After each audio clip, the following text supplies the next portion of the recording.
Mark Levin here. After any presidential election, I take time to reevaluate my own financial investments. That's why I continue to invest in gold for help with my financial protection. When it comes to gold, I only trust Advantage Gold. They're a top gold company in America, and that's who I turn to for my own gold purchases. Call them now at 800-900-8000. That's 800-900-8000 for a free gold investment kit. And see if you qualify for up to $1,000 in free silver. That's 800-900-8000. And tell them Mark Levin sent you. Performance may vary. You should always consult your financial and tax professional.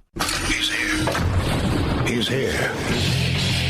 Now, broadcasting from the underground command post, deep in the bowels of a hidden bunker, somewhere under the brick and steel of a nondescript building, we've once again made contact with our leader, Mark Levin.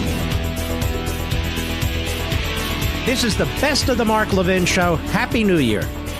Hello, America. Mark Levin here. Our number, 877-381-3811, 877-381-3811.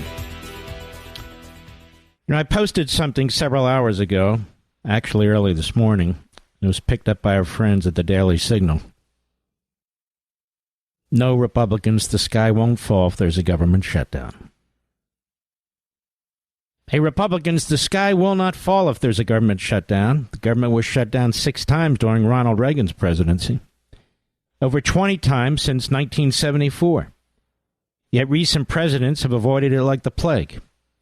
The nation survived, Reagan won massive landslides, and in the end, the public didn't give a damn despite all the media Democrat Party hype at the time. The bureaucrats wound up getting their money. Social Security checks and Medicare checks continued without a hitch. So did veterans' benefits. The active military was unaffected. That is, truly essential government services were funded because they are specifically excluded from government shutdowns. Indeed, taxes keep rolling into the government's treasury. They don't stop. That never shuts down. There's plenty of revenue for basic government operations. But a shutdown does draw a line on what we call, or they call, discretionary spending. The government itself calls it non-essential spending, much of which, but not all, funds ideologically driven projects. And yes, it can cause temporary inconveniences for those visiting, let's say, national parks and so forth. Seems like a small sacrifice. In fact, it's a very, very small sacrifice.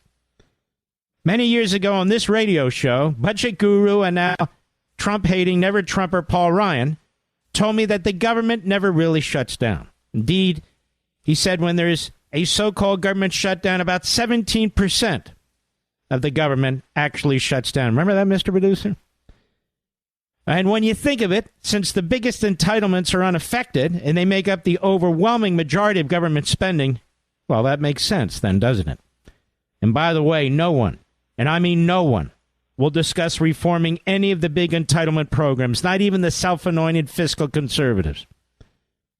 We're talking about a pittance in relative terms now. Nonetheless, the Republicans need to take a stand somewhere. At least it'll be a beginning. They should explain to the people that the Democrats and too many of their fellow Republicans spend, borrow, and steal like pirates, which will bankrupt the country for their children and grandchildren, further drive up inflation, including the cost of food, clothing, and energy, destroy the value of their paychecks and pension checks, eventually collapse the government altogether, and that this drug-like spending addiction must be broken before it's too late, which it already may be. The Republicans shouldn't act defensively or out of fear, but boldly and proudly. They should speak up and speak to the people. In a way, this is like the abortion issue. What, you ask? The Democrats and their D.C.-based media lied about abortion and exploited it and fear-mongered it in the last election in the belief they would ride it to victory. Their propaganda became more extreme and insane the closer to the election. They truly believed that they had an issue that would drive them to victory. It was pounded and pounded and pushed, but the people didn't buy it. Even more, there were much bigger issues about which the public cared. Well, the Democrats and their media lost in a landslide, didn't they? And it turned out that the tactics were of no consequence. The economy was the number one issue. Do the right thing, Republicans. It also happens to be good politics. You might actually get used to it. and stop destroying each other. Just get your collective act together and fight. This continuing resolution is just a baby step. Now, I want to say this to our friends who are making these decisions, taking a lot of shots at each other this afternoon. Settle down, everyone. About an hour ago, President Trump endorsed a new Republican plan and praised Speaker Johnson. Praised him. Excellent. Excellent. And I want to add that Chip Roy is a good and patriotic man. If they try and primary him, I will continue to support Chip Roy, as I support Speaker Johnson, as I support President Trump. We can work these things out if we stay focused on achieving our goals and principles. And the real enemy, that's the Marxist Democrats. They must be crushed. And the only way they're crushed is if we are united and stay united. And stick with our principles. Doesn't mean we'll get everything we want, even within the Republican Party, but we need to get a lot of it. So I support President Trump and his position. I support the Speaker and what he's tried to do now. And I support Chip Roy. And I will defend all three of them. Not because I'm a Pollyanna, because I want to win. And I want us to remember who the enemy is. And they are the enemy. We just won an election. We the people. We the people elected Donald Trump. We the people elected the Speaker of the House in his district. We the people elected Chip Roy. We're not here to pick one off after the other. That's how you lose wars, political and otherwise. So we'll see how this plays out further. We'll see how it goes. And, of course, the Democrats want to sabotage whatever's done.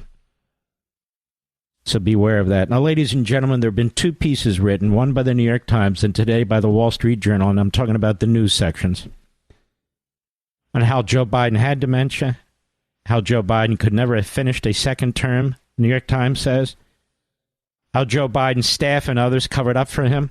Isn't it sickening that they write these things now after this last election?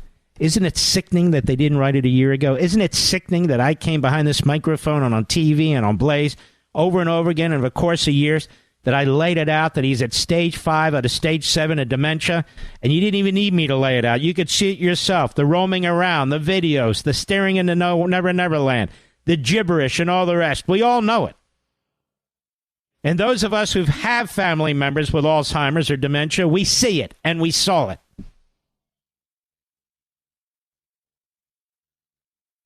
In the Wall Street Journal, how the White House functioned with a diminished Biden in charge. This needs to be underscored. Not just mentioned and then we run on to the drones or something. No. This is the most evil, diabolical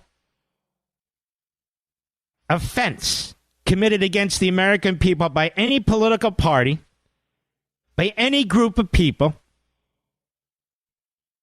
And as I told you many months ago, maybe years ago, historians will look back on this and condemn us. During the 2020 presidential primary, they write, Joe Biden campaigned so extensively across Iowa that she held events in more counties than her husband, a fact her press secretary at the time, Michael LaRosa, touted to a local reporter. His superior in the Biden campaign quickly chided him as the three rode in a minivan through the state's cornfields. Anthony Bernal, then a deputy campaign manager and chief of staff to Joe Biden, pressed LaRosa to contact the reporter again and play down any comparison in the campaign appearances between Joe Biden, then 77, and his wife, 8 years his junior. Her energetic schedule only highlights her husband's more plodding pace, LaRosa recalls being told. The message from Biden's team was clear. The more you talk her up, the more you make him look bad. The small correction foreshadowed how Biden's closest aides and advisors would manage the limitations of the oldest president in U.S. history during his 4 years in office. To adapt the White House around the needs of a diminished leader. Now look how this is now written about in a blasé way. A diminished leader, meaning mentally diminished. Dementia. In his first 4 years. And my God, they went ahead and they nominated him again until they pulled the rug out from under him. Kamala Harris, as I've said again and again, she lied to us. The cabinet lied to us. Pelosi lied. Schumer lied. Everybody who met with her, everybody who worked with her, they lied over and over and over again to us. The media lied to us. The media knew what was going on, but they lied to us. To adapt the White House around the needs of a diminished leader, they told visitors to keep meetings focused.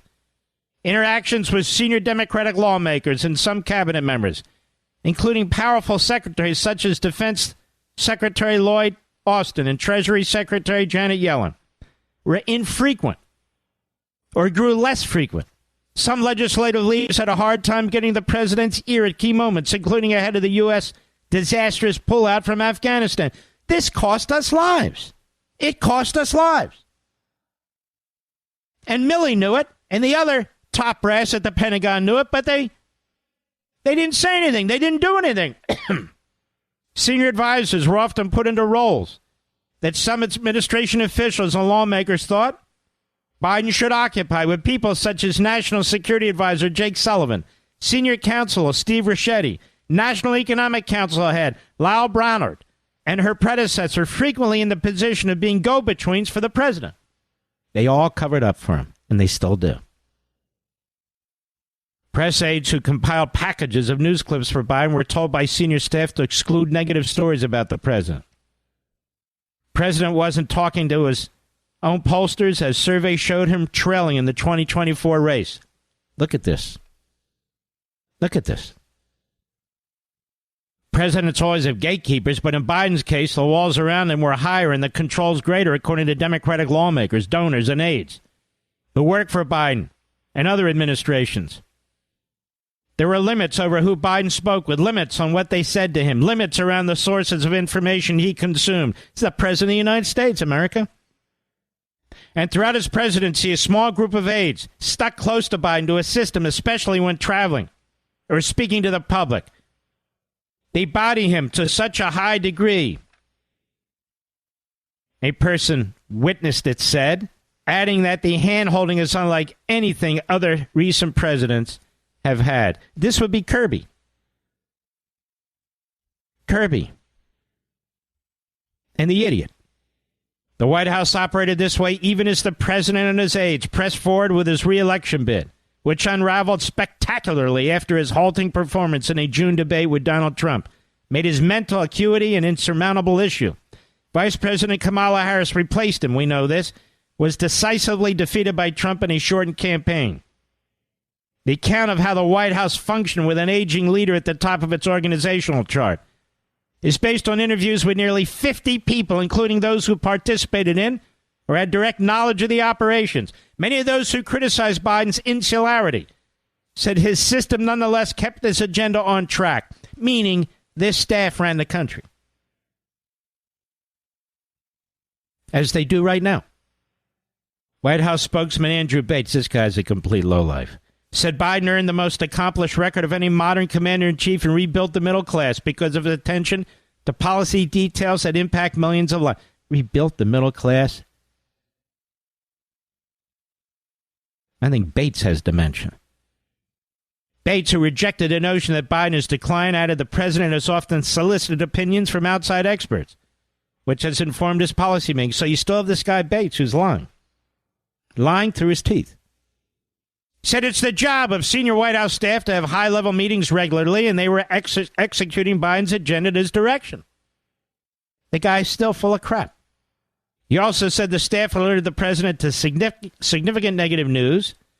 Burn all via the good days and bad days. The president's slide has been hard to overlook. While preparing last year for his interview with Robert Hur, the special counsel, the president couldn't recall lines that his team discussed with him at events. Aides often repeated instructions to him, such where to enter or exit a stage that would be obvious to the average person? Biden's team tapped campaign co-chairman Jeffrey Katzenberg, a Hollywood mogul, to find a voice coach to improve the president's fading warble. The system put Biden at an unusual remove from cabinet secretaries, the chairs of congressional committees, and other high-ranking officials. You know, the article goes on and on. And can you imagine what foreign leaders thought, especially our enemies? They knew what they were dealing with. The Democrat Party, the staffers, the cabinet, leading Democrats in Congress, the Washington, New York media, they lied to us, and they didn't care what peril they put the country in. They backed him up for re-election until it became obvious to every single soul in the world that he had dementia. These people, they betrayed us. They betrayed us. More when I return. Mark Levin.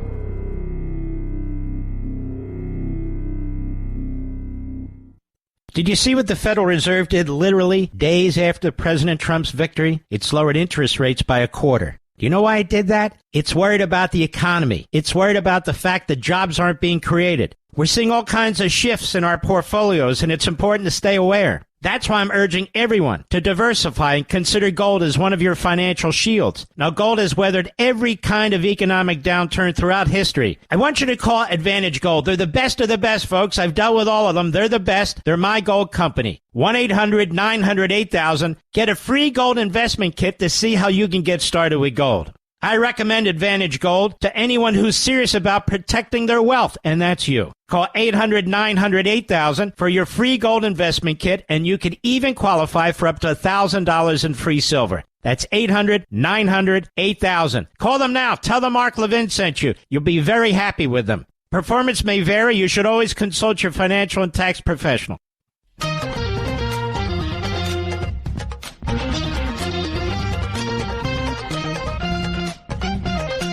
This is Mark Levin wishing you a happy new year. Now back to the best of me. Media try to cover their butts. The media cannot cover their butts. They installed Biden. They protected Biden. They attacked anybody who challenged Biden. They're on a jihad against Trump, against congressional Republicans. We knew it. They knew it. But they lied. They always lie. Look at Stephanopoulos, serial liar. Look at all of them, serial liars. But the New York Times, interestingly enough, about 36 hours before, came out with its own piece. New York Times admits Biden was never qualified for a second term after downplaying concerns for years. Sound familiar? Let's dig into this one. And there's lots more. I'll be right back. The markets are volatile. They're shooting up wildly only to drop without warning. The Fed just cut rates yet again, this time by a quarter point. Why? Because the Federal Reserve is not confident the economy is strong. In fact, last month only 12,000 jobs were created, all of them in the government. That's why I'm telling you again, diversification is crucially important. And diversification with gold is what I do. And the company I use, and I've used many, the best one is Advantage Gold. Call them now at 800-900-8000 for a free gold investment kit to see how gold can help you diversify your investments and take advantage now. Now, gold has been helping to protect and grow wealth for people for thousands of years. And in these times, it can be more crucial than ever. When it comes to gold, I trust Advantage Gold. They're one of the top gold companies in America. They're who I turn to when I purchase gold. Call them now, 800-900-8000. Call 800-900-8000 now for a free gold investment kit to see how gold can help you with your investment portfolio, a.k.a. your bank accounts, your paycheck. And when you do, you could qualify for $1,000 in free silver. That's 800-900-8000. Folks, don't wait. Call them now, 800-900-8000, and tell them Mark Levin sent you. Performance may vary. You should always consult your financial and tax professional. You're listening to the best of the Mark Levin Show. Happy New Year. And now we have the New York Slimes via a Federalist analysis by Brianna Lyman. After months downplaying concerns about Biden's cognitive abilities, a new report by the New York Times finally admitted what many Americans had known for years: Biden was never truly qualified to serve a second term. I would add a first term. On Tuesday, a report by the Times' Peter Baker and Zolan Kanu-Youngs fawned over Biden's recent trip to Africa. They noted, however, that after a grueling day that included touring a factory, Biden put his head in his hand and briefly closed his eyes as the speeches droned on. Likely wasn't the speech's fault for droning that put Biden to sleep while world leaders looked on. It was because Biden was once again exhibiting signs of physical and cognitive decline that the Times has continually tried to downplay, but this time the Times couldn't ignore the facts any longer. It admitted it would be hard to imagine, I quote, that Biden seriously thought he could do the world's most stressful job for another 4 years. Don't you despise these people? Have nothing but contempt for their unconscionable and immoral conduct? The report goes on to list several examples of Biden's decline in cognitive and physical health, including his frequent mumbling and the need for other leaders to physically help him up, hold him up. But that wasn't the true tune sung by the Times over the past few months and years. The same paper once went to great lengths to dismiss these signs and even enlisted the help of so-called experts to help downplay concerns about Biden's cognitive decline and physical impairments. Recall back in June when Biden needed to be escorted off the stage by former President Barack Obama after freezing on stage at a massive fundraiser. The Times didn't bother addressing the incident directly, despite its dominating the news. Instead, the Times ran a piece alleging Republicans were sharing misleading videos of Biden that were twisted and manipulated. Remember all that crap coming from the podium, coming from the media? In the last 2 weeks, they wrote, the Republicans have circulated videos of Mr. Biden that lacked important context from the Times and twisted mundane moments to paint him in an unflattering light. The article conveniently didn't mention the fundraiser video despite it generating the news cycle. They also trotted out so-called experts who claim most of the videos are cheap fakes. Remember that? Cheap fakes. Or manipulated videos meant to play into the concerns of Americans over Biden's age. Ageism, I think they called it. Just months prior, Biden showed up late to his own State of the Union speech, but the New York Times' A.O. Scott brushed it off as a quirky part of Biden's style. Yeah, like walking into walls. And as for the report released by special counsel Robert Hur, remember the attacks that man came under? Who declined to charge Biden for taking classified documents, saying a jury would perceive the president as, quote, an elderly man with a poor memory. The New York Times enlisted experts again to argue that Biden's memory lapses were nothing more than normal forgetfulness for someone his age. Now remember, this is the same news organization that covered up the Holocaust. So, of course, covering up Biden's dementia, that's nothing to these people. Dr. Sharon Nagarath, a professor of psychology and neuroscience at the University of California, dismissed the concerns raised by Hur's report about Biden's cognitive abilities. He had to pull his ticket, but that'll never happen. As an expert on memory, I can assure you that everyone forgets, Ranganath wrote for the Times, arguing Biden's memory lapses were normal for someone his age, rather than the sign of someone suffering from some type of an impairment. Meanwhile, the New York Times' Gina Collado used the phrase, Republicans were quick to pounce, before also trying to dismiss concerns about the report, writing, and I quote, medical experts on Friday noted that the report's judgments were not based on science, and that its methods bore no resemblance to those that doctors use to assess possible cognitive impairment, unquote. The Times has carried water for Biden well before the Hur report. 2022 article by Cheryl Gay Stolberg for Biden's 80th birthday cited experts, more experts, who said Biden has a lot going in his favor and are all conducive to healthy aging. Notably, this report was released a few weeks after Biden called out into the audience for the late Congresswoman Jackie Walorski, who tragically died in an August car crash. But the Times found another expert, to help downplay the incident, with Professor Emeritus and Psychiatric Epidemiologist at Duke University School of Medicine, Dr. Dan Blazer. With a title like that, he's got to be an expert, saying that slippage of memory is something that is usual, but it's not a real deficit. His ticket should be pulled, too. All of these reports serve the same purpose, to downplay Biden's evident decline and brush off concerns about his fitness to lead. But now the election's over, and the New York Times no longer has to cover for a failing president. Now they try to cover their ass, just like the Wall Street Journal and the rest of the media. Oh, we all knew, you know. We all knew. Kamala Harris. She knew, and she covered it up, and she lied to the American people, and then she wanted you to vote for her for president. Every damn cabinet secretary knows. Amendment 25 is there for a reason. It's there to remove somebody who is impaired physically or mentally. Not a single cabinet secretary, clearly not the vice president, to the best of our knowledge, even discussed it. Or if they did, we don't know about it. More than anybody else, Dr. Jill Biden knew that her husband had dementia. She knew her husband wasn't capable of serving. She lives with him 24/7. She sleeps with him. She eats with him. She knows.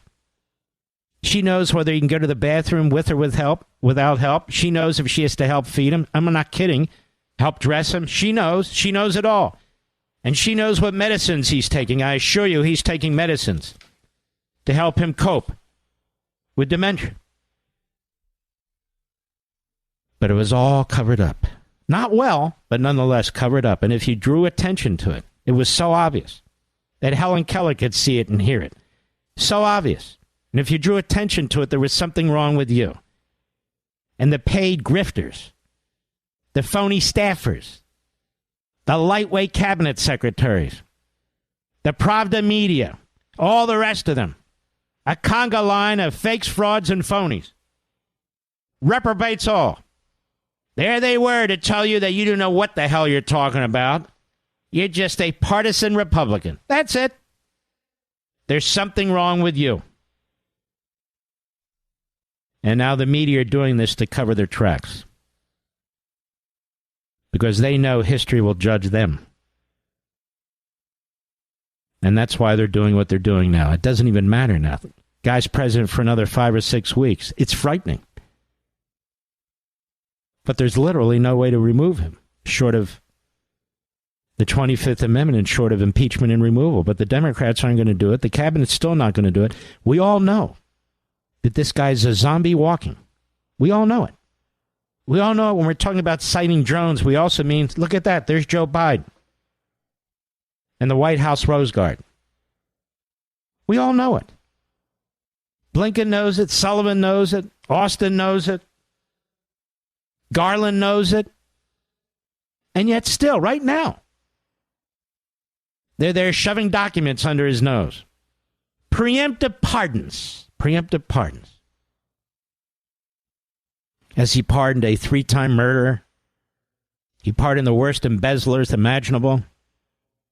He pardoned a couple of flunky, outrageous judges who threw juveniles in prison in juvie court. They were the juvie court judges, giving them 8 months, 9 months for illegal drinking at a party. One of them committed suicide. These are the people that this fool gives pardons or clemency in their case. Clemency? Gives them clemency? Meanwhile, the January 6ers, I don't know that any of them killed 3 people. The answer is none of them did. Or treated children the way these 2 judges did. Or stole tens of millions of dollars from private citizens in a small town. He also gave pardons to 3 communist Chinese spies. But they throw the book at the January 6ers. And I'm not talking about those who attacked cops. I'm talking about those who were on the lawn. Those who went into the building. Those are misdemeanors. Misdemeanors that they tried and did in many cases turned into felonies. They threw the book at these people. Which is why they should be pardoned. Again, the nonviolent January 6ers. They should be pardoned. They threw the book at these people. And by the way, if you said, I am not pleading, I didn't commit an act that's worthy of prison time, in virtually every one of those cases, the misdemeanor charges were changed to felony charges. They threw the book at them. Remember the Supreme Court said that Enron obstruction statute you're using against Donald Trump with these January 6ers, it's unconstitutional. Do you know how many cases they've dropped based on that? None. Not one. When they drop that charge, they replace it with another charge. Yes, that's right. Equal justice under the law, don't you know? I'll be right back. Mark Levin.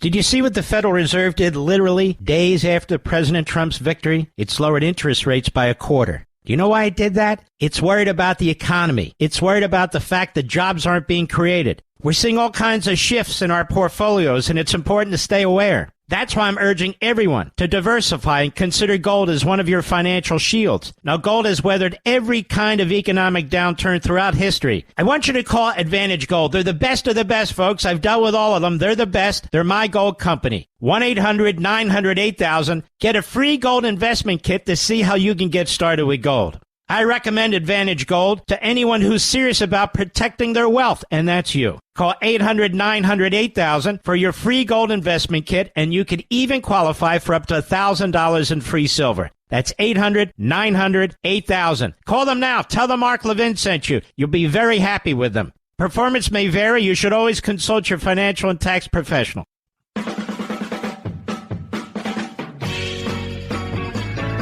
This is Mark Levin wishing you a Happy New Year. Now back to the best of me. You know, ladies and gentlemen, obviously today is Thursday, tomorrow's Friday. I will be gone next week, won't I, Mr. Producer? As will you. How about the following week? The whole week? Really? I'm like shocked. Because the only time I take a lot of time off is never. And the only time I took off more time than I normally would this year was when I had that fall and that terrible accident and the surgery and the recovery. Otherwise, I just don't do it. And so this is the next to the last evening that we have together. And I just want you to know, and I'll talk more about it tomorrow, that you're in my heart, soul, and mind all the time. My audience. And I spend an enormous amount of time, not so you can pat me on the back of the head, trying to make sure this show is important enough for you to stop what you're doing and listen to it. I well understand that this is probably the worst time slot for primetime radio. That you're busy, that there's sporting events, that the kids are doing stuff, that you're eating dinner. I get it. A lot of corporations that own radio stations, they don't get anything, including that. And so it's the toughest real estate, we call it, in the talk radio business. But we have a massive show with a massive audience, you, the most loyal audience of any audience. If I'm not on a given night, you move over to the podcast, you move over to satellite, or maybe you always listen to satellite. Or you go to YouTube, or you go to the live streaming, you use an app. Our numbers are all muscling up. They're getting bigger and bigger and bigger. It's something that much of the media, the comments on the media, will never understand because they don't want to understand. They just don't want to, and it doesn't matter. You see, nothing, no one can ever come between you and me. It just doesn't matter. The bureaucracy, whether it's a radio platform, whether it's a podcast platform, whatever it is, they can't control the content. They can't control the relationship. When I started out in radio, it was Rush Limbaugh who told me, your audience is your family. Treat the audience with respect. Because one day when you come under attack, or one day when some owner, some program director, some general manager decides, you know what, forget it, we can live without that show. When that day happens, your audience will follow you. They will support you. The bureaucracy won't matter. The platform won't matter. And all the times they came after my dear friend Rush. And his listeners, which are mostly you folks, came to his defense. They would not be deterred. That's the kind of relationship we have over these years. I know that to be true. And I'm grateful for it. I'm blessed by it. I truly am. Those of you who come up to me, you happen to see me limping these days here and there, because I'm trying to get out, trying to walk, trying not to use a cane, because I don't want to. I don't want to look old. I don't want to be old. I know I'm getting older, but I want to walk again. You're so kind. You're so nice. Oh, no, the haters out there, they give you the look, but they're too much. They're too cowardly to come up to me. I'm a lot bigger than they realize, Mr. Producer. But I know you're there. Think about you a lot. I appreciate you all the time. And I want to thank you. And we'll talk more about this tomorrow, because this is the season. Hanukkah, Christmas. This is the time of year. We'll be right back. This segment of the podcast is exclusively sponsored by Pure Talk. Pure Talk offers great coverage and can save your family money on your wireless bill every single month. Go to puretalk.com to find the plan that's right for you. Thank you again for listening, and thank you so much for this sponsorship, Pure Talk. He's here. He's here. Now, broadcasting from the underground command post, deep in the bowels of a hidden bunker, somewhere under the brick and steel of a nondescript building, we've once again made contact with our leader, Mark Levin. This is the best of the Mark Levin Show. Happy New Year. Hello, America. Mark Levin here. Our number, 877-381-3811, 877-381-3811. The media and the Democrats and the media, the Marxists, the Islamists, the Pravda and Al Jazeera media, they're at it again. They're at it again. They're trying to create a wedge between Elon Musk and Donald Trump. I predict it'll be a complete failure, because they're so predictable. They're so Mickey Mouse, moronic. Welcome to the Elon Musk presidency, because Elon Musk dared to put up a number of tweets on X condemning the deal that had been arranged, the original deal. Donald Trump would come out, and he rejected it completely. And so what the media is saying is, who's the president now? Who's the president? We can't have this billionaire as president. Who's the president? Then we have the idiot Rand Paul. Yeah, he's an idiot. I don't even believe he endorsed Donald Trump, to be honest with you. I don't believe he did. I could be wrong. He's welcome to contact us, Rand. He says we ought to have Elon Musk as speaker. Isn't he a senator, Mr. Producer? Okay, just want to make sure. Doesn't he have a few things to do over in the Senate side? Is he an effective senator? I don't know. Does he ever win any votes? Does he ever organize opposition in an effective way? I haven't heard about anything. I'm just saying. Yak, yak, yak, yak. Robert Garcia, who is he? Nobody knows. Democrat, California. He's on MSLSD today. Let's get a taste of this. Cut 2, go. Well, first, welcome to the Elon Musk presidency, one where Donald Trump has been relegated to be the vice president. Clearly what Elon Musk wants. Anyway, he goes on. See, the goal is to get under Trump's skin. So he and Elon Musk have a breakup of sorts in terms of their support one for the other. They think that Donald Trump won't understand, because Donald Trump has to be the man. Well, Donald Trump is the man. He was the one elected president. He calls the shots. But Elon Musk is free to give his comments, too. But you see, the Democrats want you to believe that Elon Musk is calling the shots. Now, they know he's not, but it doesn't matter. Then we have Dan Goldman, perhaps the new dumbest person to ever serve in the House of Representatives. A man who was an assistant U.S. attorney in the Southern District of New York would suggest to me that their standards have been lowered significantly by IQ. So he's asked by the Constipated News Network's Sciutto, S-C-I-U-T-T-O. This is a so-called journalist on the so-called CNN who used to work for Obama. Of course. Cut 3, go. I think it's fair to call this an 11th hour monkey wrench in the works, 2 days from shutdown. What's the calculation here by Trump and Musk? I don't really think there is a calculation. Honestly, I think they've been clearly, as Donald Trump has been asleep at the wheel. This is being negotiated intensively for weeks now. I find it hard to believe that Trump was not clued into what was going on, but probably more likely. So he goes on later. I can't stand this guy. So he goes on later to suggest that Elon Musk called the shots. And now Trump and Musk scuttled it.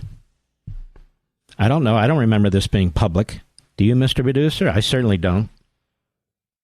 But it's been going on for weeks.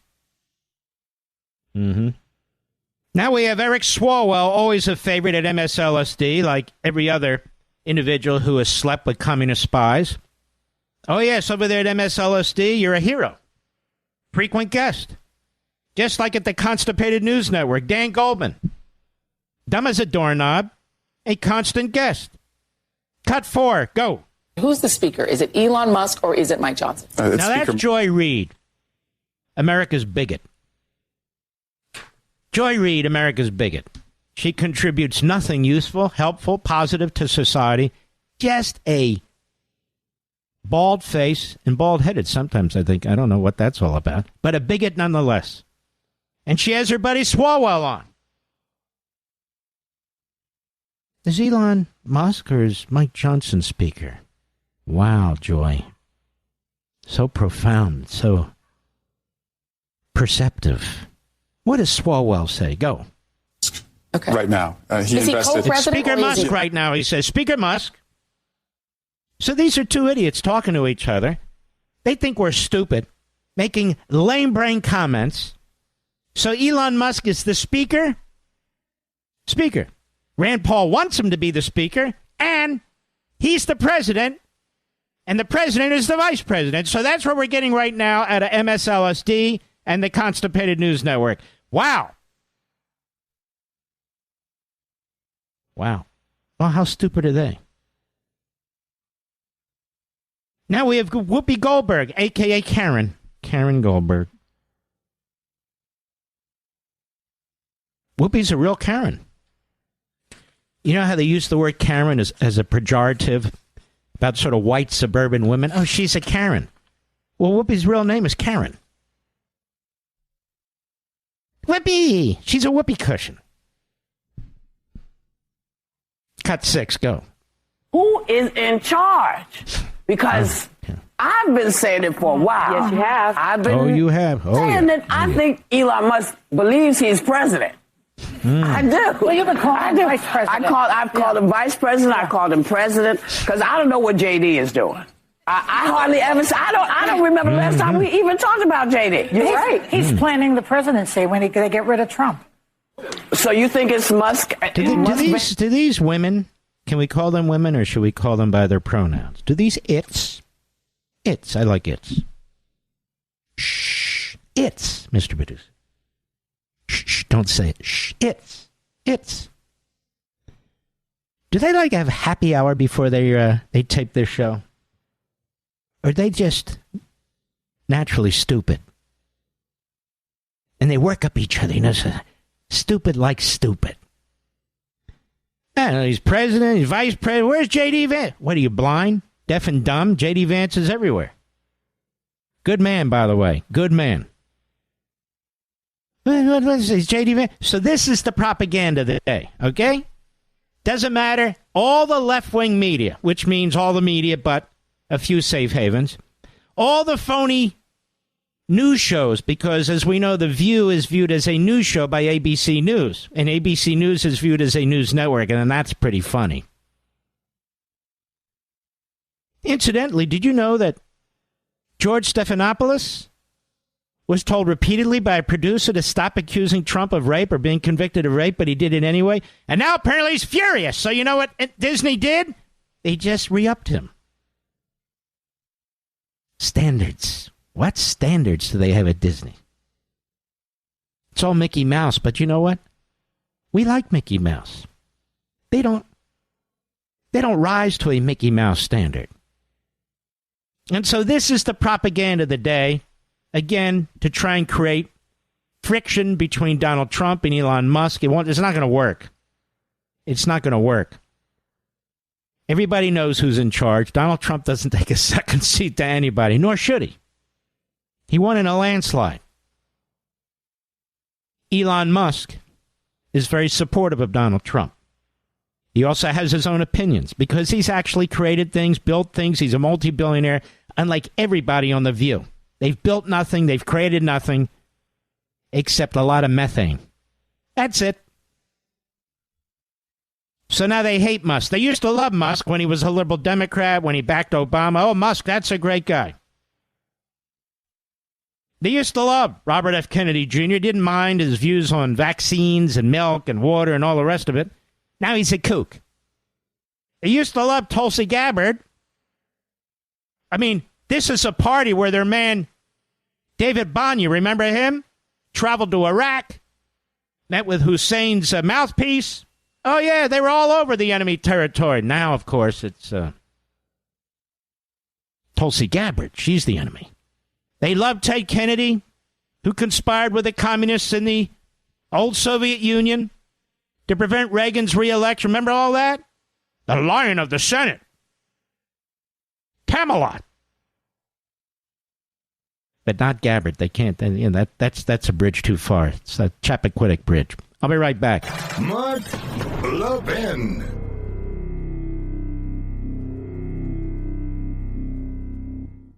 You voted big government out and efficient government in. Well, now it's time to trim the fat from big wireless. If you're still on the other big name providers, I have one question. Why? Pure Talk, my cell phone company, gives you the exact same service on the exact same towers with better customer service because they're based right here in the United States, all for half the cost. That's right. There's simply no need to spend $85 or $100 per person on your wireless bill, not when you could get unlimited talk, text, and 15 gigs of data with mobile hotspot, just $35 a month. My friends, the average family of four could save about $1,000 a year with Pure Talk while enjoying one of America's most dependable 5G networks. So cut the fat out of your wireless bill. Switch to Pure Talk by going to puretalk.com/Levin. Again, puretalk.com/LEVIN, and you'll save an additional 50% off your first month with Pure Talk, America's wireless company.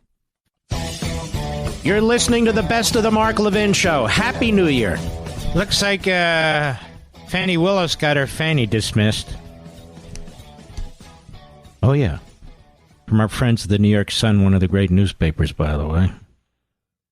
Fannie Willis is dismissed, but her case staggers on. Can her zombie prosecution of Trump survive? I don't think so. Special prosecutor will be appointed to replace the district attorney and decide what to do with her indictment. A.R. Hoffman. The disqualification of the DA of Fulton County, Willis and her Fannie, from a racketeering case against President Trump and 18 others throws into high relief the prosecution's uncertain future as the case staggers on without her. A zombie indictment in search of a prosecutor. A panel of Georgia Court of Appeals found by a 2-1 margin that the trial judge, Scott McAfee, erred by failing to disqualify Willis and her office on account of her romantic affair with her hand-picked special prosecutor, Nathan Wade. Remember that guy? He went to the White House twice and he couldn't remember anything. I don't know what we discussed. Yeah, right, okay. The appellate judges found the relationship compromised her direction about who to prosecute and what charges to bring. That ruling not only dismisses Ms. Willis from the case, it also disqualifies her entire office, whose authority to prosecute is downstream from hers. The review court, though, declined to pursue what it describes as a more extreme remedy, the dismissal of the indictment, and that's exactly what they should have done. The charges still stand, even though she does not, pending her possible appeal to the Georgia Supreme Court. For the 4 billionth time, will somebody please explain why the president's lawyers need to go to the U.S. Supreme Court and get this stuff taken care of? I see Mike Lee has finally chimed in. Somebody sent me a post he made. I don't follow all these guys and all their posts. People send them to me. He said, hey, I have an idea, an emergency writ of mandamus. Mr. Producer, how long have I been talking about a writ of mandamus? Months? But better late than never. Where's Rand Paul on this? Who knows? Anyway, if Georgia's High Court upholds Miss Willis's disqualification, state law mandates when a DA's office is disqualified from interest or relationship to engage in a prosecution, I'm quoting, the DA shall notify the executive director of the prosecuting attorney's counsel of the state of Georgia of the disqualification. That position is now held by a veteran Georgia prosecutor, Pete Skandalakis, a Republican. You'll have 3 options to replace her. You can pick an attorney from the prosecuting attorney's counsel, appoint a competent attorney from outside the counsel to request the services of, and thereafter appoint a DA, a solicitor general, a retired prosecutor, blah, blah. And he told NBC News earlier this year, if Willis were to be disqualified, it'd be disingenuous to say politics isn't part of any process to find a replacement. He says, but I'm still looking for someone who could be neutral. What is it with these Republicans? Neutral. How about somebody who can be correct? Correct. Let's see. Her fate ultimately will have to be decided by the Georgia Supreme Court, where this will probably wind up. All 8 jurists who sit on that body were appointed by Republican governors, which you'd think is good, but sometimes it's not. You just never know with 100%. You never know with 100%. Tim will tell, a.k.a. Time will tell. Let's see here. Did more happen in this? Hold on one second, America. I am, oh my goodness. Oh my goodness. Here it is. Hold on now. Hold on now. Let's see here. Okay, let's move on. This is important. New York Post. 100 North Korean soldiers have been killed in Ukraine, as video shows Russians appearing to burn their faces to hide their IDs. Seems a little extreme. At least 100 North Korean soldiers have been killed fighting in Ukraine. The video appears to show Russian allies burning the dead's faces in fires to hide their identity. Another 1,000 North Koreans have been wounded, but dictator Kim Jong-un could be gearing up to send additional troops to the battlefield. Yeah, what does he care? Less mouths to feed. The heavy losses, which may include North Korean generals, were reported by South Korea's National Intelligence Service to the nation's lawmakers behind closed doors on Thursday, reports the Telegraph. The North Korean troops have become burdens to their Russian allies because they know nothing about drones, South Korean politician Lee Sung-won told reporters after the intelligence briefing. And as reports emerged of significant North Korean losses, Ukrainian President Vladimir Zelensky published videos this week showing soldiers from the Hermit Kingdom fighting and dying in Kirks. Another clip showed Russian troops attempting to hide the identity of them by burning their faces in a campfire. Russia is not only involving North Korean soldiers in assaults against Ukrainian positions, but also trying to hide the losses of these people, Zelensky said. The Russians are also trying to literally burn their faces off of the killed North Korean soldiers. North Korean troops accidentally killed 8 Russian paramilitaries. Here's the problem. These North Koreans, to the extent they've been trained in tactics that were mostly used in World War II, or in their case, the Korean War, with obsolete weapons. They say they look in the skies, drones. They've never seen drones before. They don't know how to deal with modern technology, either to use it or to defend against it. So this is their problem. Hermit Kingdom leader Kim Jong-un is reportedly planning an inspection of his country's special operations forces, which could be dispatched to Ukraine if that is additional forces. An Ukrainian military intelligence agency also revealed today that North Korean troops have erected additional observation posts to detect drones of the security and defense forces of Ukraine. Agency said that Russia will continue sending North Korean troops to Kursk not to lose the pace of offensive actions. That's what's going on there. So they're getting their asses kicked. And by the way, the Ukrainians unveil a new Trident laser weapon. Now, this is technology, I believe, given to them, at least in part, by the British.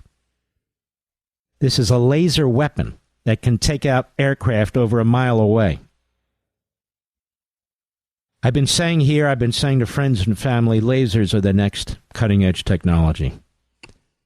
You won't need missiles to take out missiles. You'll need lasers to take out missiles. And the Israelis are hot on that trail right now.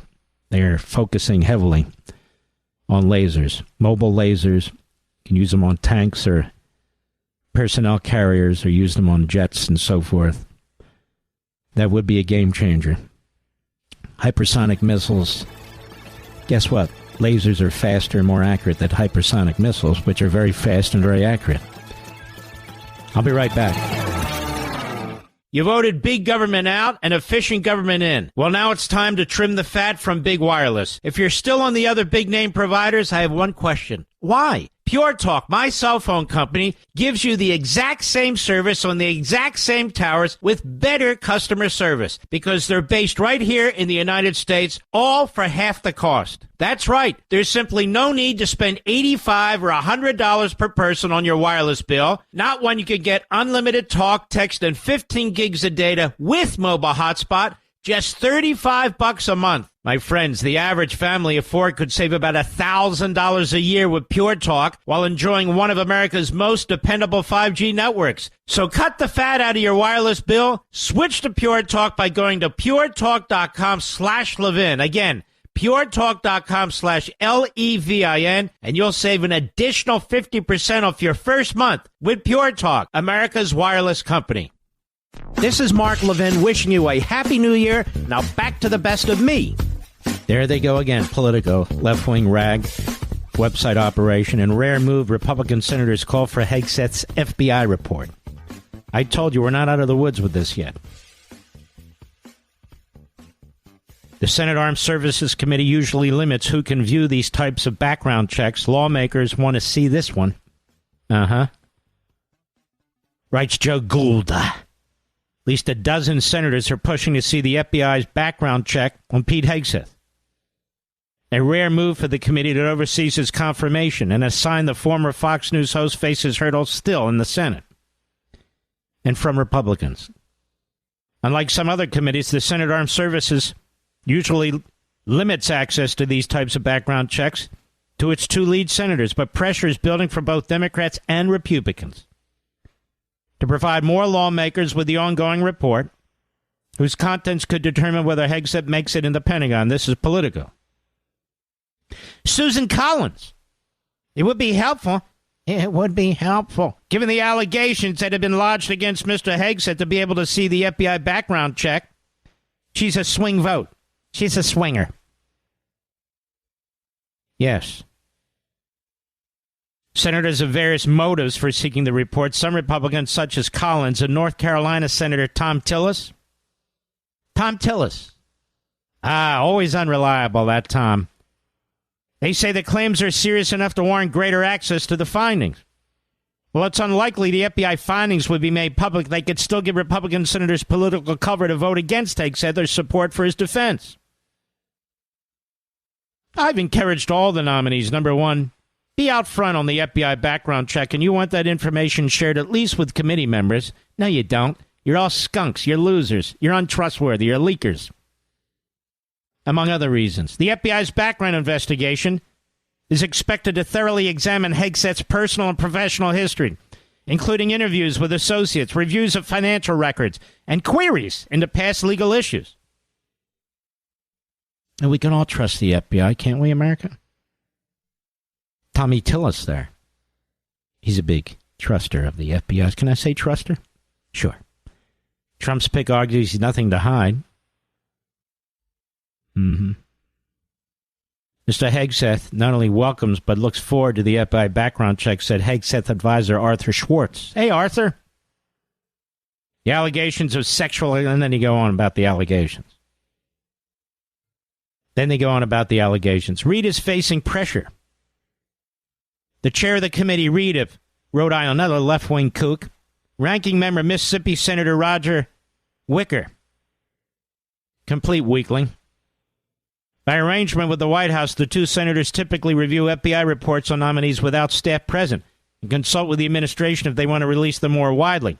But Reid's facing pressure from at least 8 Senate Armed Services Democrats. Richard Blumenthal, puke. Tim Kaine, puke. Tammy Duckworth, puke. Mark Kelly, puke. Elizabeth Warren, Marxist. Jeannie Shaheen, puke. Mazie Hirono, Marxist. Christine Gillibrand, fraud, phony.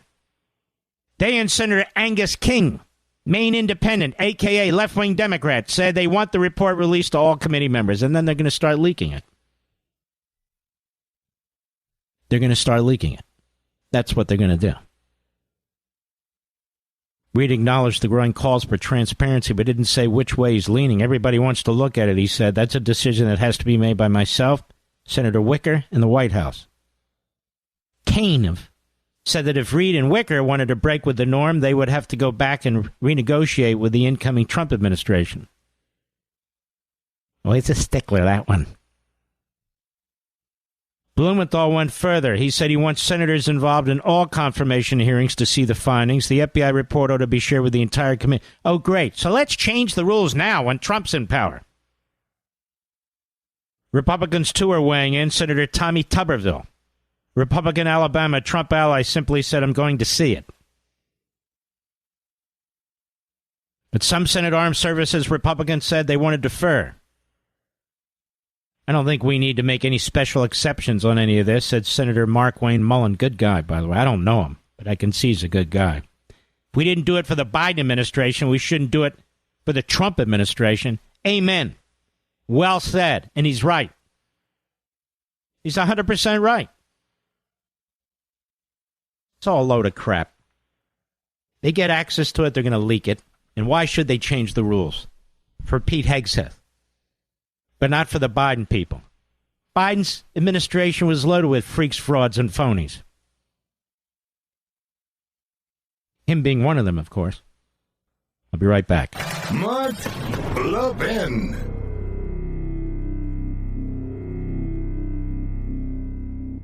You voted big government out and efficient government in. Well, now it's time to trim the fat from big wireless. If you're still on the other big name providers, I have one question. Why? Pure Talk, my cell phone company, gives you the exact same service on the exact same towers with better customer service because they're based right here in the United States, all for half the cost. That's right. There's simply no need to spend $85 or $100 per person on your wireless bill, not when you can get unlimited talk, text, and 15 gigs of data with mobile hotspot, just $35 a month. My friends, the average family of four could save about $1,000 a year with Pure Talk while enjoying one of America's most dependable 5G networks. So cut the fat out of your wireless bill. Switch to Pure Talk by going to puretalk.com/Levin. Again, puretalk.com/LEVIN, and you'll save an additional 50% off your first month with Pure Talk, America's wireless company.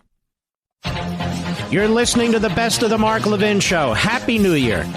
Joe Biden, after a half a century in Washington, D.C., has a good idea, he says. I have a great idea. After half a century, 36 years in the Senate. Cut 9, go.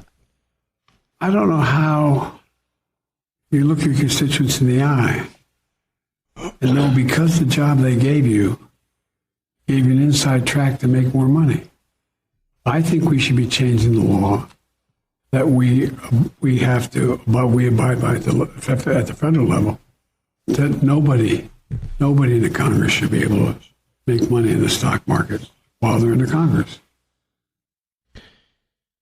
I think we should expand that, Mr. Producer, that nobody should be able to take money from the communist Chinese, the fascistic Russians, the corrupt Burisma Corporation in Ukraine.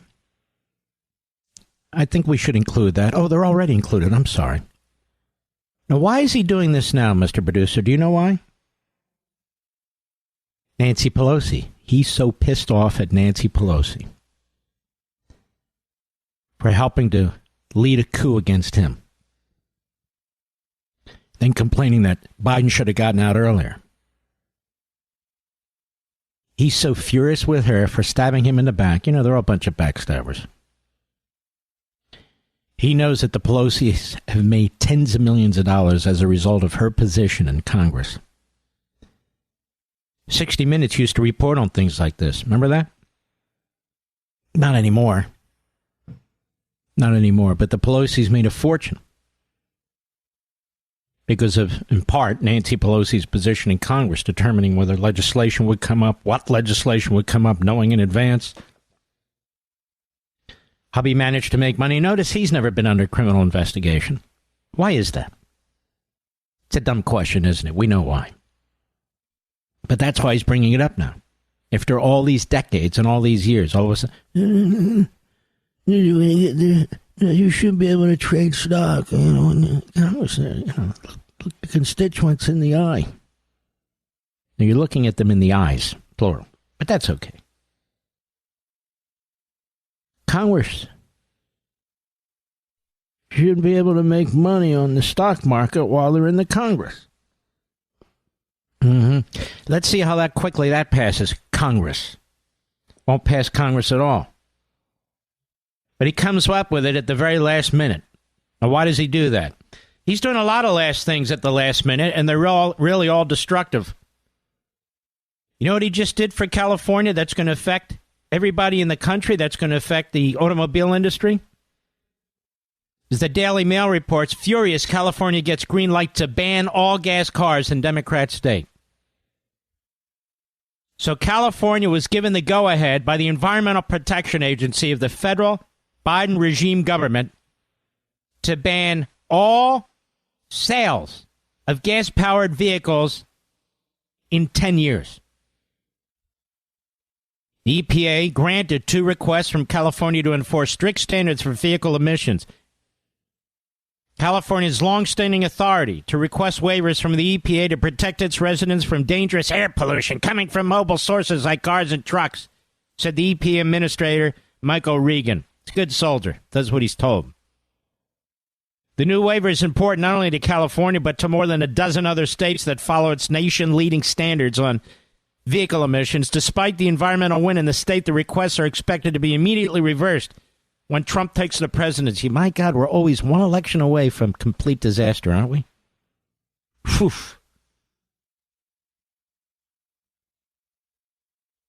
Trump has said he will move to revoke all California waivers as part of an industry-friendly approach that includes boosting production of fossil fuels and repealing key parts of landmark 2022 climate law. Well, it's a real landmark, you know.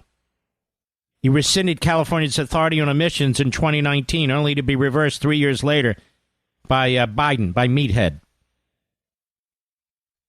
That year, the blue state banned the sale of new gas-powered cars by 2035. Used gas-powered cars could still be driven and sold under the policy, like Cuba, you know, where they have 1957 Chevys. Ford, Honda, Volkswagen, and other major automakers are meeting current California emission standards, but some major car companies question the latest EPA waiver. Achieving the sales mandates under current market realities will take a miracle.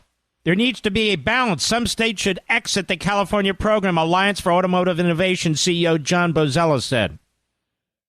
Most of these states, Democrat states, have adopted California's rules, are not selling anywhere near 35% level EV sales required next year.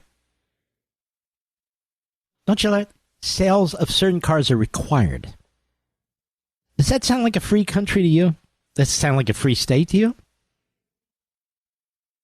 Scott Vazen, a spokesman for Toyota in North America, worried the new rules will leave some consumers without the ability to purchase a vehicle that fits their mobility needs. Yeah, you're not kidding. I want nothing to do with electric vehicles. If you want to buy one, buy one. But I want distance. I want access to fuel quickly. I don't want to wait in lines. I don't want to be looking for charging stations. And I did a story for you 2 nights ago about how the electrical grid cannot handle this, according to a nonprofit organization that oversees electrical use and consumption and regulation. He said, we can't do it. It's not going to work. But there's Gavin Newsom, as dumb as a doorknob. There he is. And by the way, have you noticed his affectations when he talks? He thinks he's Bill Clinton. He's got these massive hands. He's got this pencil neck, this big bobblehead. Everybody says, oh, he looks the part of an actor. No, if you're looking at a science fiction movie, maybe he looks the part of an actor. But his hands are waving around and his arms like Bill Clinton used to. He's so adroit. He's so whatever. He's a schmuck. But the bottom line is, we're all going to have brownouts and blackouts. These blue states, they're filled with stupid representatives and bureaucrats. Let's see, what else here? EPA groups hailed the Biden administration's action. Of course they did. There's nobody dumber than these so-called environmental groups. They are a degrowth movement. They're destroying our prosperity, our growth. They are destroying our capitalist system. They're imposing these egghead ideas that are destructive, that are driving up your costs. Other than that, they're great. I'll be right back.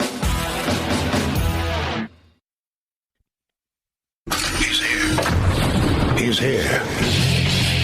Now, broadcasting from the underground command post, deep in the bowels of a hidden bunker, somewhere under the brick and steel of a nondescript building, we've once again made contact with our leader, Mark Levin. This is the best of the Mark Levin Show. Happy New Year. It's going to be a great year. I feel it in my system. And by the way, that's all thanks to you. What you did on Election Day. You don't get enough credit in this audience. Millions and millions of you. But I give you credit because I know who you are and I know what you did. Fantastic. Over at the Daily Signal, which is an excellent site, Mike Gonzalez, who I have enormous respect for, this man works hard every single day exposing the left at the Heritage Foundation, which I also have enormous respect for. Over the decades, it's really a fantastic organization. And he asks a question. Is the Northern Virginia campus of George Mason University, the great George Mason, one of the greatest of the founders, cultivating a nest of anti-Israel and anti-Semitic terrorist supporters, a half-hour's drive from the nation's capital? News reports that 3 of its students, all of Middle Eastern origin, imagine that, have had recent run-ins with the police over weapons and pro-terror material, are troubling, to say the least. Now, we've touched on this, but I want to pursue this further with you. 2 of the students are Palestinian-American sisters, and leaders in the school's chapter of Students for Justice in Palestine. This is, in my view, a terrorist-supporting front group. That is, it supports terrorist organizations. Hamas, Islamic Jihad, Hezbollah, whatever terrorist organization is pledged to destroying the Jews. One of the main organizers of the protests, riots, and encampments at George Mason, that is, Students for Justice in Palestine, and Columbia and other universities over the past year, the raid of their home, which turned up guns, ammunition, and anti-Semitic and anti-American hate material, has been reported for a few days. Though the legacy media has been downplaying the story, of course, we've been underscoring the story. Here's the twist. But it has also emerged overnight that another George Mason University student, an Egyptian national named Abdullah Ezeldin, Taha Muhammad Hassan, Abdullah Ezeldin Taha Muhammad Hassan, was arrested this December for, according to the charging papers, distribution of information relating to explosives, destructive devices, and weapons of mass destruction in furtherance of the commission of a federal crime of violence to an FBI informant. Wow. I didn't see this on TV. Did you, Mr. Producer? It's amazing. It's sickening. He was arraigned for also planning, quote, a mass casualty attack at the Consulate General of Israel in New York City, using an explosive device and rifle, quote unquote. He chose the consulate because it was, quote, a building that represented the Yahud, which is Arabic for Jew. The charging paper said Hassan was communicating with the FBI informant through X, that is Twitter, which revealed that 2 X accounts were both accessed via an IP address associated with a university campus in Northern Virginia, within the Eastern District of Virginia. On that same day, the FBI observed Hassan on the university campus. That would be George Mason. The law school named after the late, great Justice Antonin Scalia, which was one of the most conservative public universities in America up till about 10 years ago. The university confirmed to us, writes Gonzalez at the Heritage's Daily Signal, that Hassan is enrolled at Mason. The university was asked when University President Gregory Washington knew about Hassan's arrest and whether he's also a U.S. citizen. Quote, more information will be forthcoming in a message from President Washington, likely Wednesday. Rose Pasquale, the school's vice president for University Life, said in an email.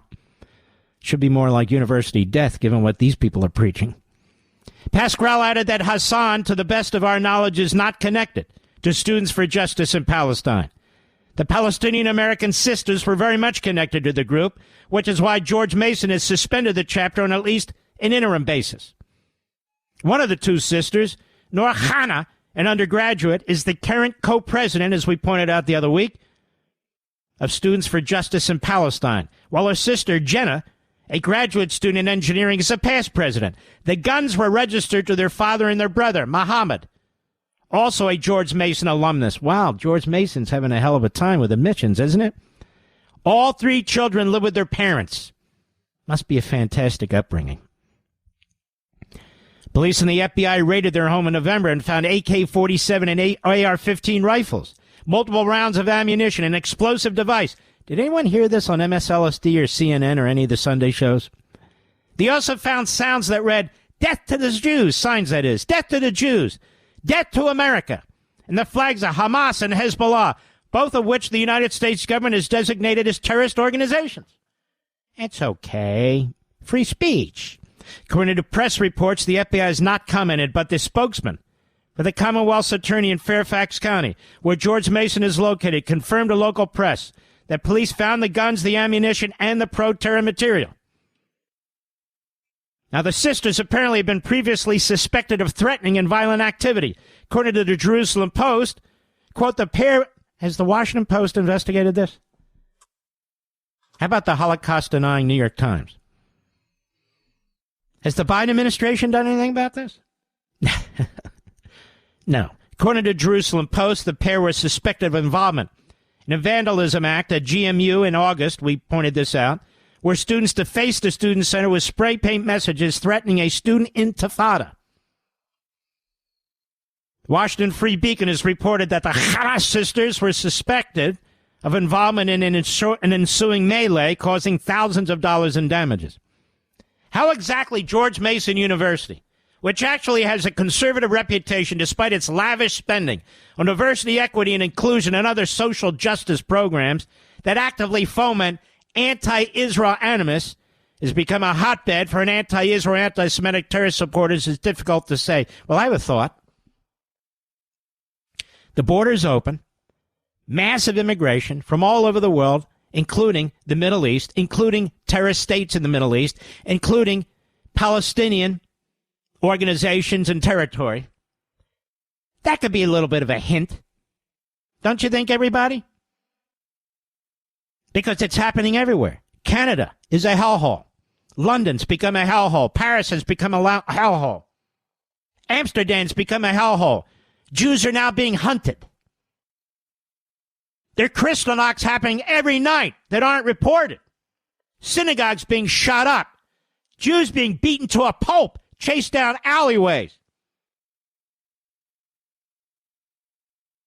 The very least, Virginia Governor Glenn Youngkin and the U.S. House of Representatives Committee on Education and the Workforce, to be headed by Representative Tim Walberg, Republican, Michigan, should start looking into why Students for Justice in Palestine and foreign nationals on student visas appear to be fomenting much of the belligerent activity we see on our college campuses today. More specifically, an investigation should begin in whether Students for Justice in Palestine is an abettor of terrorism and therefore deserves to be shut down. Yeah, you might say that. Look at these. Presidents of the group with arms and weapons and ammunition. Flags are terrorists. Flags kill the Jews. Yeah, this could be problematic, I think. Crickets. Crickets. Oh, yes, you know. Did you see this in Poland? This is really unbelievable. You see what's going on in Poland? Yes. You know, Auschwitz is in Poland. And the Prime Minister of Israel, Benjamin Netanyahu, was planning on attending it. An anniversary, the 80th anniversary of the liberation of the Auschwitz Nazi concentration camp in Poland. Times of Israel, Prime Minister Benjamin Netanyahu will reportedly now avoid traveling to Poland for next month's events, marking the 80th anniversary of the liberation of the Auschwitz Nazi concentration camp in Poland, fearing he might be arrested.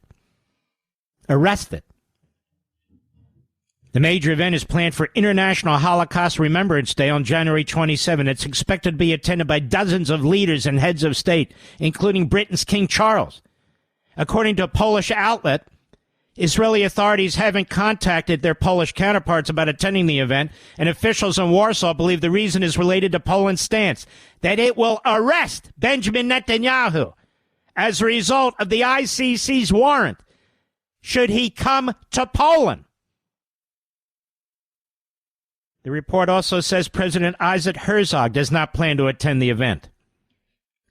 So the Prime Minister of Israel, the President of Israel, will not be attending the 80th anniversary of the liberation of Auschwitz in Poland because the Polish government will arrest the Prime Minister. The Prime Minister of the Jewish state,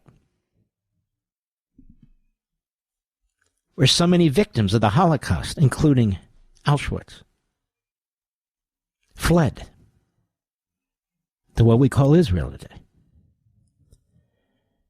And the Prime Minister of the Jewish state, the Jewish Prime Minister, will not be able to attend the 80th anniversary of the liberation of Auschwitz because the Polish government will arrest him and throw him in prison.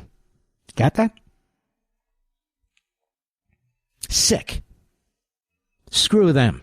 I'll be right back. Mark Levin.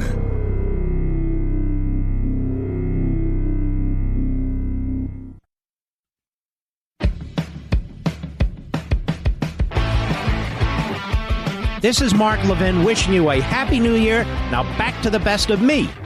We have a little audio that was in the article on the Daily Signal. Michael Gonzalez had written.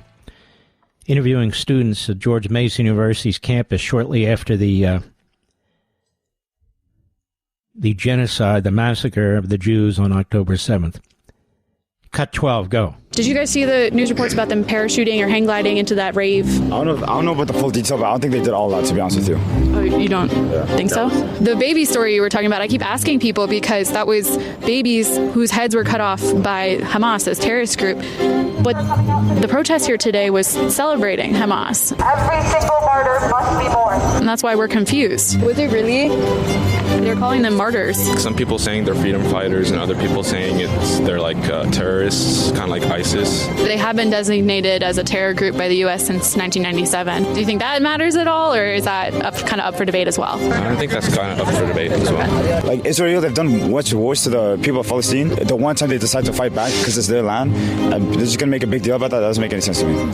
Do you think making a big deal about rape and murder is a bad thing? I'm not supporting those actions at all. Okay. But, listen, I'm supporting them fighting back for the country. Have they gone too far? Okay, maybe they've gone too far with that stuff, obviously. But if they want to fight back for the country, there's a way to do it.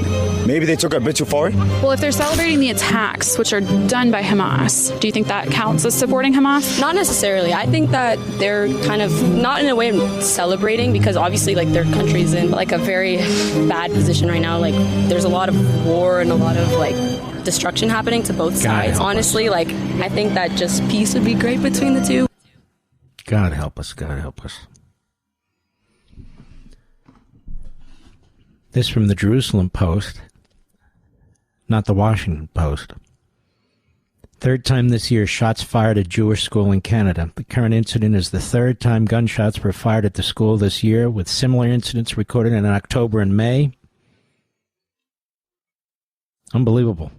Toronto,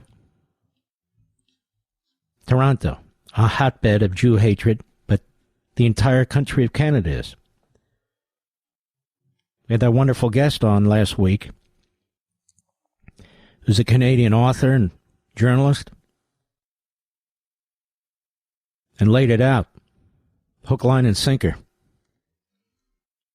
of what's been going on, in Canada. What's going on in our country, what's going on all over the world. It's frightening. Absolutely frightening. And yet there it is.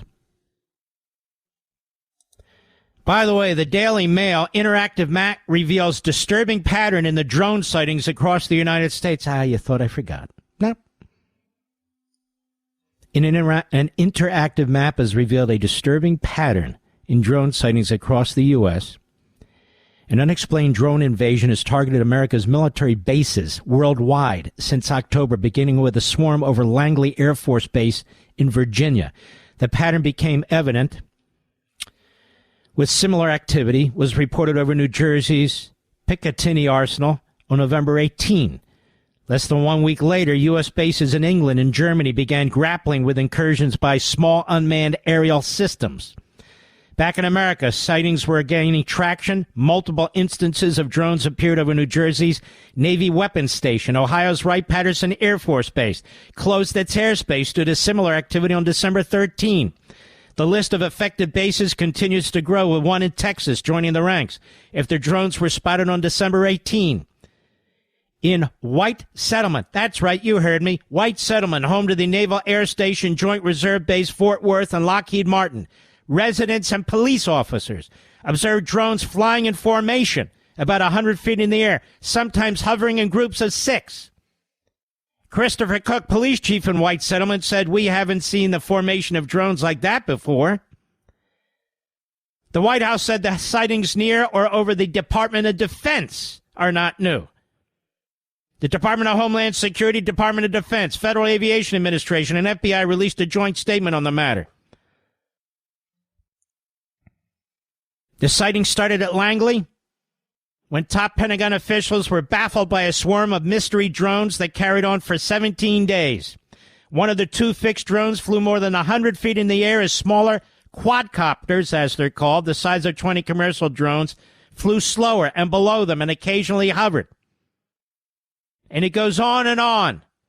Now, who might be behind this? I told you I believe it's the Communist Chinese government. I believe it's the Communist Chinese government. Chairman McCall, the House Armed Services Committee, he agrees with me. He believes it the Chinese government, too. And why would Biden and the regime be covering it up? Because Biden is the Manchurian president, for God's sakes. That's why. I'll be right back.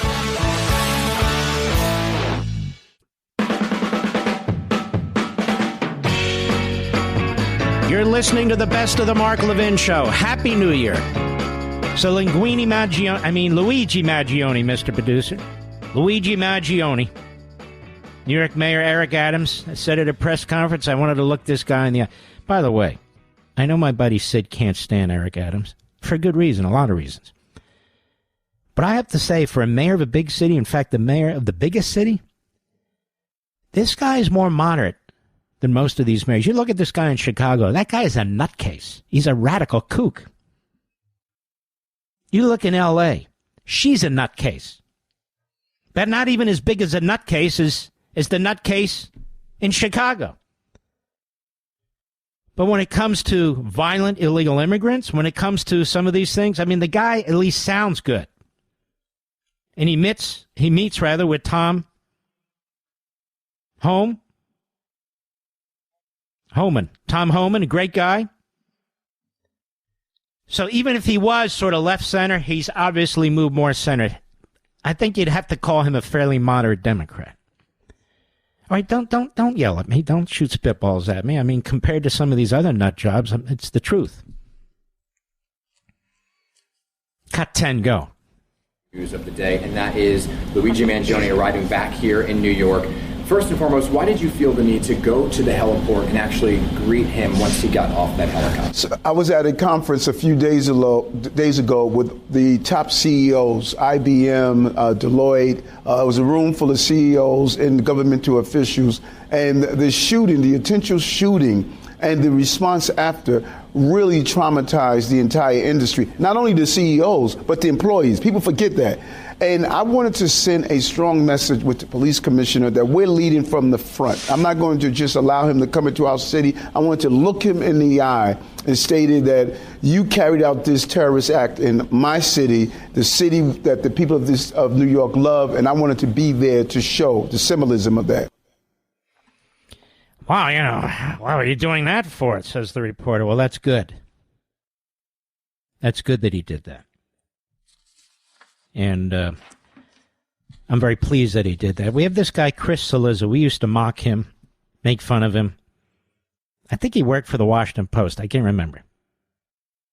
But he was always a Democrat Party ass-kisser. He was. Oh, he's a journalist. Yeah, that's what I said, a Democrat Party ass-kisser.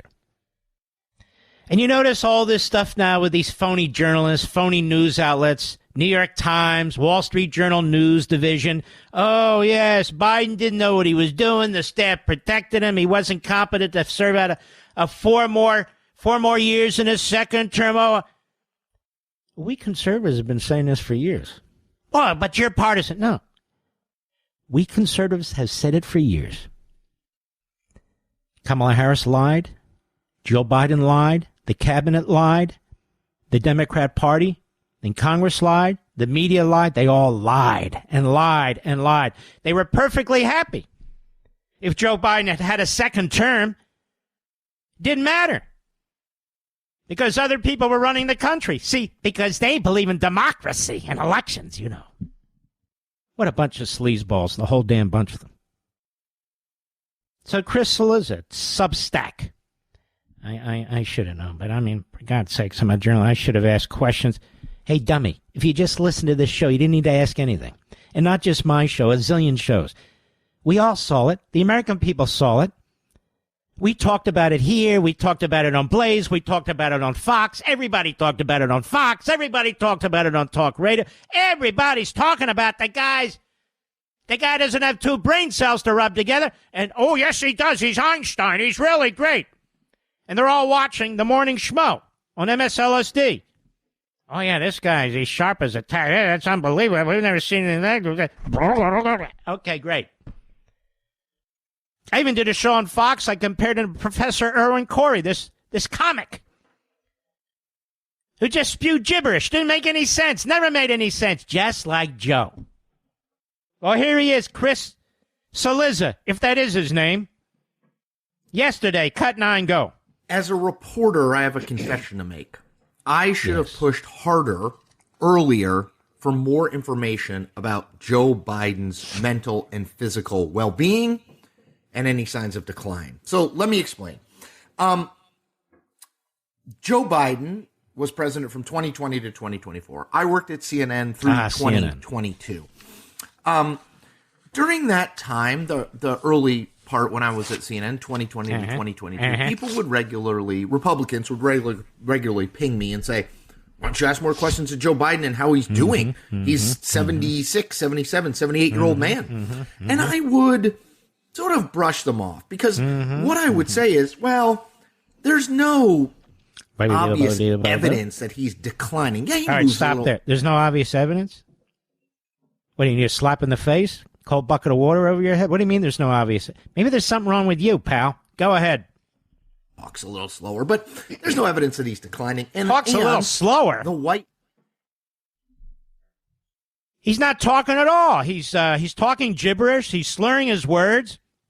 He can't read a teleprompter when he's reading his note cards, and they tell him next note card. He's reading next note card. What are you talking about? He's wandering around. Heads of states have to show him the direction. He's staring into Neverland. His eyes are wide open or they're closed. What are you talking about? These are America's investigative reporters. These are the people who bring us the news. By the way, Mr. Producer, do you hear that noise? Do you hear the noise? Let me tell you what's going on in the Levin household, and it's a wonderful thing. Today, in the bunkers where I am, above the bunker is the first floor, and it's hardwood floors.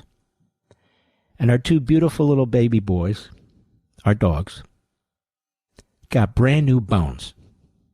And they're having a blast. And you know what? I love it. I love it. I love it. I love it. They're happy. They're happy. They're happy. I'm happy. That's that noise up there, just so you know. All right. Do I have something to do? We'll be right back. Mark Levin.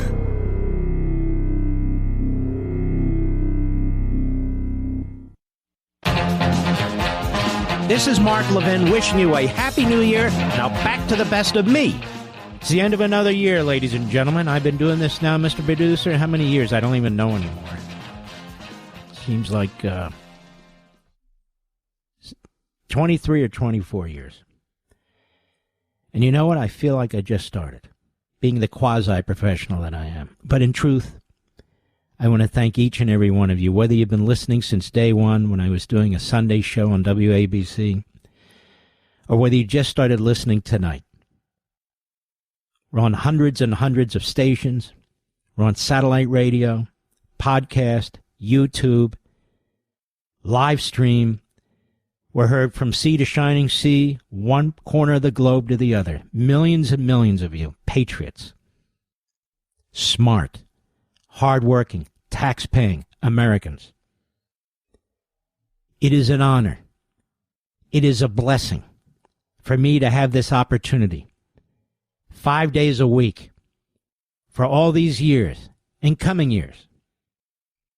For you to let me into your home, into your car, into your bus, into your truck, into your workplace, into your life. I try to make it worthwhile. I try to bring you real information with my own thought processes and reasoning. I try and pull us together, muster us, motivate us when election time is here. But more than anything else, we're a family. I feel that way about each and every one of you. Whenever I see you, whenever I bump into you, and it's often, whether it's at a restaurant, at a grocery store, down the street, I just want you to know how thankful I am and how proud I am to stand with you and among you. I never view myself as better or smarter or more important. My parents would not have tolerated that, and it's not something that I tolerate from other people either. No.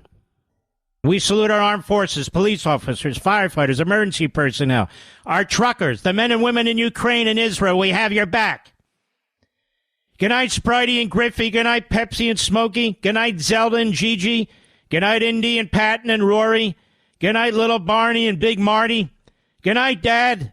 Good night, Mom. Good night, Leo. Good night, Joe. Good night, Teddy. Good night, Bernie. Good night, Lou. Good night, all of you who've gone. God bless.